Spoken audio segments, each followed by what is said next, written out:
Kinundina ng Senate Media at ilang grupo ng mamamahayag ng aligasyon ni Senador Rodante Marcoleta na bayaran ang karamihan ng mga taga-media sa gitna ng hearing ng Cayetano Block sa Senado kahapon. Kayo pong mga participants sa media, na karamihan po sa inyo ay bayaran.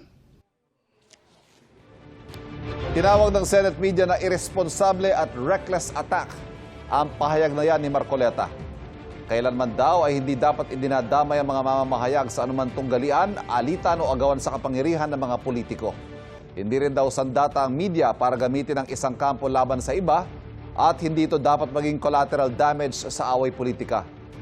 Sabi naman ng National Union of Journalists of the Philippines, taong bayan ang pinagsisilbihan ng pamamahayag at hindi interes ng anumang partisan group. Sabi ng Presidential Task Force on Media Security, dapat igalang ng mga opisyal ng gobyerno tungkulin ng media na mag-report ng patas at tama bilang mga watchdog ng accountability at katotohanan. Kalaunan, humingi ng paumanhin si Marcoleta sa kanyang mga sinabi. Hindi ko po nila lahat. Maybe I had some frustrations with PR. Pasensya na po kung ako'y nakapagsalita ng ganun.